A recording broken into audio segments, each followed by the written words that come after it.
Welcome to Toddle Toddle 123. अस्सलाम वालेकुम प्यारे बच्चों। आज की कहानी है एक नन्ही लोमड़ी, चुटकी और हिमालय की पहेलियों के बारे में। क्या आप जानते हैं कि कोहे हिमालय का सिलसिला किस जगह मौजूद है? अगर जानते हैं तो कमेंट सेक्शन में हमें ज़रूर बताइएगा। और हाँ, प्लीज़ लाइक और सब्सक्राइब ज़रूर कीजिए और बेल आइकन को भी क्लिक करना ना भूलें। तो आइए चुटकी और हिमालय की पहेलियाँ कहानी सुनते हैं। गर्मियों की छुट्टियां शुरू हो चुकी थी और एक नन्ही सी लोमड़ी चुटकी अपने छोटे भाई चीकू और अपने वालिदैन के साथ छुट्टियां गुजारने हिमालय के पहाड़ों में अपने शोख व शरीर ताऊ के घर जा रही थी। गाड़ी रुकते ही चुटकी और चीकू छलांग मारकर गाड़ी से नीचे उतरे और पहाड़ों को देखकर खुश हो गए। वाह, क्या ठंडी हवा है! चीकू, देखो पहाड़ कितने बड़े हैं। बहुत बड़े हैं। आओ चुटकी, आपके ताया के घर चलें। अरे अरे, ये तो लगता है मेरे दरवाजे पर छोटा सा तूफान आ गया है। ओह, या फिर मेरी पुरानी रबर की चप्पल। नहीं, ये तो हमारी चटपटी चमकीली चुटकी है। ताऊ, मैं ना तूफान हूँ ना चप्पल, चुटकी कुछ खफा होकर बोली। हैं, तो फिर ये शोर किस चीज का है? तुम तो लगती हो जैसे च्यूंटी में बिजली भर दी गई हो। बस बच्ची को तंग मत करें। चलो बच्चों, आलू के पराठे और चॉकलेट कढ़ाई तुम्हारा इंतज़ार कर रहे हैं। ताई जी, आपके हाथ के पराठे खाकर तो बंदा भूल जाए कि ताऊ भी यहाँ रहते हैं। अरे वाह, अब बच्चे भी जवाबी वार सीख गए हैं। लगता है ये छुट्टियाँ मज़ेदार होंगी। रात को सब सोने ही लगे थे कि अचानक हवा चली, खिड़की खुली और एक साया सा गुजर गया। अम्मी, कोई खिड़की के बाहर है, चुटकी डर कर बोली। हा, मैं हूँ पहाड़ों का भूत, जो रात को बच्चों के ख्वाब नहीं, उनके पराठे चुराता है।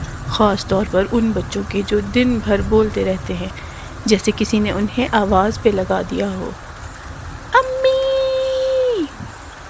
ओहो, आपने बच्चों को फिर डरा दिया।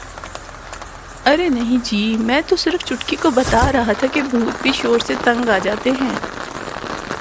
ताऊ, बस भी करें। वो सुबह का वक्त था। ताई जी ने मज़ेदार सा नाश्ता बनाया। आओ बच्चों, आज मखनी नान, शहद वाली दाल, तुम्हारे लिए ख़ास पराठे भी बनाए हैं। वाह ताई जी, आप तो किचन की क्वीन हैं। और तुम पराठों की प्रिंसेस, जो सिर्फ नखरे दिखाती है। ओह, ये ताऊ तो हर वक्त मजाक करते रहते हैं। उस शाम उन सब ने पिकनिक पर जाने का इरादा किया। अचानक चीकू एक नन्ही तितली को पकड़ते हुए एक गार में दाखिल हो गया। चीकू, रुक जाओ, ये खतरनाक हो सकता है। ओह, हमारी बहादुर चुटकी को खतरे की खुशबू आ गई। क्या बात है, छोटी जासूस लोमड़ी। ये दरवाज़ा तो खुद ब खुद बंद हो गया, ताई जी कुछ घबरा कर बोली। दीवार पर एक रोशनी उभरी और पहली पहेली जाहिर हुई।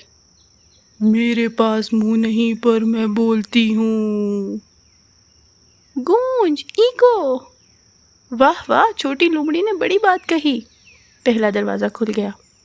जितना मुझे लेते जाओ, उतना ही वापस छोड़ते जाओ। कौन हूँ मैं?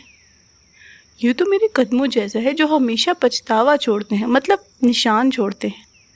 हाँ, जवाब है कदम।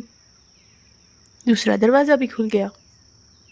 मैं जिंदा नहीं पर बढ़ती हूँ, फेफड़े नहीं पर हवा चाहिए।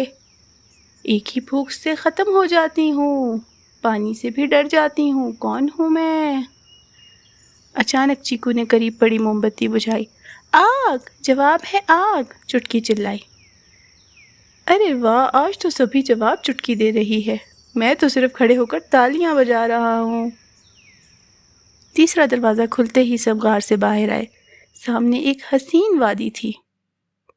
ताऊ चुटकी से बोले, चुटकी, तुमने तो मेरा दिमाग हिमालय से नीचे लुढ़का दिया। इतनी ज़हीन हो तुम? مجھے تو پتہ ہی نہیں تھا، آج تو پوری لومڑی نکلی ہو۔ اگلی بار مشکل پہیلیاں لائیے گا اور میں نئے ذائقوں والی مٹھائیاں بناؤں گی۔ اور یوں چٹکی اور اس کے تاؤ نے عقل، ہنسی اور شرارت سے ہر رکاوٹ کو مات دے دی۔ یہی تھی چٹکی اور ہمالیہ کی پہیلیاں۔ مزید مزیدار کہانیاں سننے کے لیے لائک اور سبسکرائب ضرور کریں۔ اللہ حافظ۔